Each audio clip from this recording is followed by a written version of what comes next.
So hello everyone. Today's topic is role of listening and speaking in language learning. ठीक है, तो हमें पता है कि हम लैंग्वेज स्टडी कर रहे हैं ना, इंग्लिश लैंग्वेज है आपका.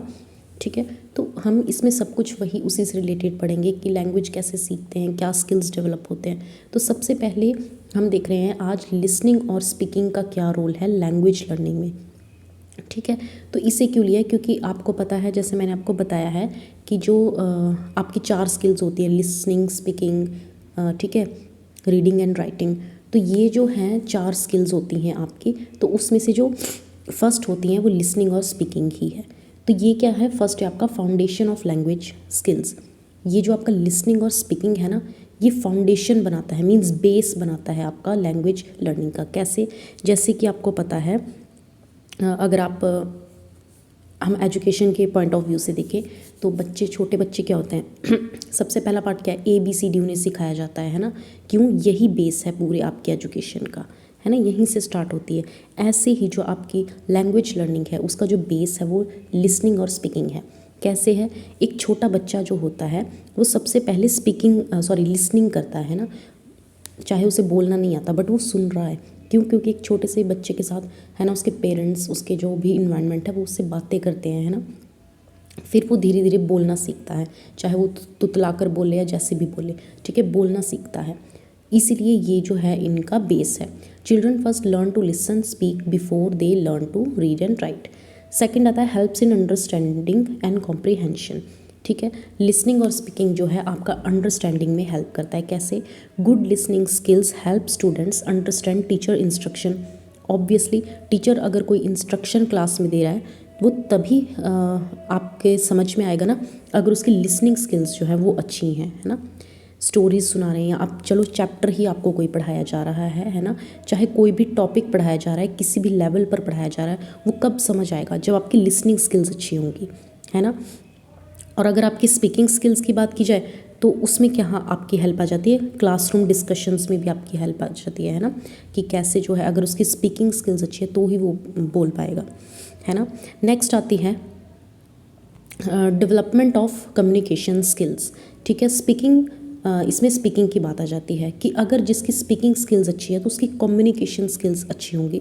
ये तो ऑब्वियस है ना. कम्युनिकेशन स्किल जो है बहुत ज़्यादा इंपॉर्टेंट होती है आपका कॉन्फिडेंस बिल्डअप करने के लिए.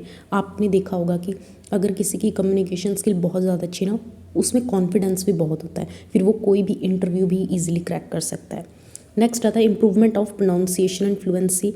ऑब्वियसली है, अगर आपकी स्पीकिंग स्किल्स अच्छी है, ठीक है, तो उससे जो है क्या होगा, अगर आप स्पीकिंग अच्छी कर रहे हो, सीख रहे हो, आपकी प्रोनाउंसिएशन अच्छी होगी, है ना, आपकी फ्लुएंसी किसी भी पर्टिकुलर लैंग्वेज की वो क्लियर हो जाएगी. Encourages classroom interaction. ठीक है, लिसनिंग और स्पीकिंग से आपकी एक्टिव पार्टिसिपेशन होगी. अगर आप क्लास में ग्रुप डिस्कशन करवा रहे हो, ठीक है, क्वेश्चन आंसर सीरीज़ करवा रहे हो, कुछ भी करवा रहे हो, है ना. तो सपोज़ अगर आप ले लो डिबेट कंपटीशन चल रहा है या आप क्लास में डिबेट करवा रहे हो, तो तभी होगा ना जब उसे टॉपिक समझ आएगा बच्चों को, उनकी लिसनिंग पावर अच्छी होगी कि सामने वाला क्या पॉइंट डाल रहा है, ठीक है, और उसकी स्पीकिंग स्किल्स अच्छी होंगी.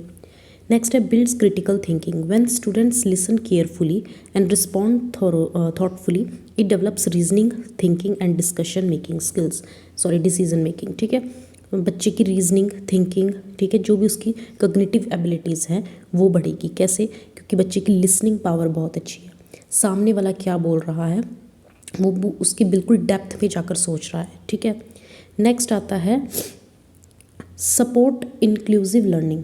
ठीक है, इंक्लूसिव लर्निंग मैं आपको करवा चुकी हूँ, है ना, इंक्लूसिव एजुकेशन में. तो ये कैसे सपोर्ट करता है इंक्लूसिव लर्निंग को, these skills allow all learners including those from different language backgrounds to participate.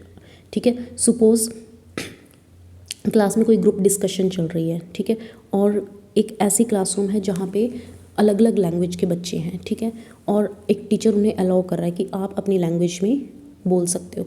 ठीक है, तो उससे क्या होगा, वो बच्चा अपनी लैंग्वेज में कितनी फ्लुएंटली बोलेगा. ठीक है, तो इससे इंक्लूसिव लर्निंग आ जाती है. इंक्लूसिव मैं आपको बता चुकी हूँ, है ना, वो सारा इसमें आ जाएगा. Strengthens learning in all subjects. Listening and speaking help in understanding lessons in all subjects, not just language, making learning more effective.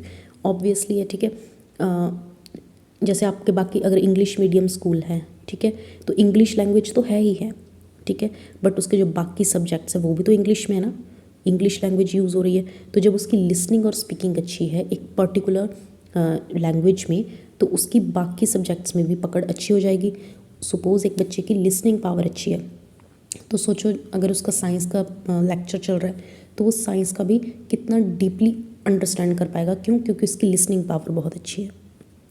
Enhances social skills, ये भी आपका कम्युनिकेशन स्किल से ही कनेक्ट हो जाता है, ठीक है। जिसकी स्पीकिंग स्किल्स अच्छी हैं तो ऑब्वियसली वो सोशली भी बहुत अच्छा होगा, है ना। क्यों? क्योंकि वो कम्युनिकेशन बहुत अच्छी कर पाता है, ठीक है। और भी इसमें आ जाती है सोसाइटी वाली चीज़ें, एक्टिविटीज़ में पार्टिसिपेट करेगा, ठीक है, सबके साथ अपने आइडियाज़ शेयर इजीली कर पाएगा, ठीक है। सोशल वर्क क्या होता है? जहाँ पर इंटरेक्शन हो रही है बहुत लोगों के बीच में, ठीक है। Helps in continuous assessment, teachers can observe students listening and speaking abilities during activities, ठीक है। तो टीचर को भी हेल्प मिलेगी असेसमेंट करने में कि उसकी स्पीकिंग और लिसनिंग स्किल्स कैसी हैं, ठीक है, एक पर्टिकुलर लैंग्वेज में, तो उसके अकॉर्डिंग उसकी एबिलिटीज़ को जो है असेस कर पाएगा। तो ये था आपका role of listening and speaking, ठीक है। तो मैंने आपको बताया जो ये आपकी लैंग्वेज है ना, इसमें से आपको डायरेक्ट क्वेश्चंस नहीं आते कि आप सोचो आपको आ रहे हैं कि आपको नीचे ऑप्शंस दिए हुए हैं, इसमें से रोल बताओ कौन सा है, ठीक है। ये तो बहुत ईजी हो जाएगा ना, बाकी तो लक पर होता है डिपेंड कि अगर आ भी जाए। इसमें आपको आते हैं कंसेप्चुअल बेस्ड क्वेश्चन, ठीक है। तो आपको जो है कंसेप्ट क्लियर होना बहुत ज़रूरी है, तभी आप क्वेश्चंस क्रैक कर पाओगे। केस स्टडी बेस्ड आपके क्वेश्चंस आते हैं, ठीक है। Thank you.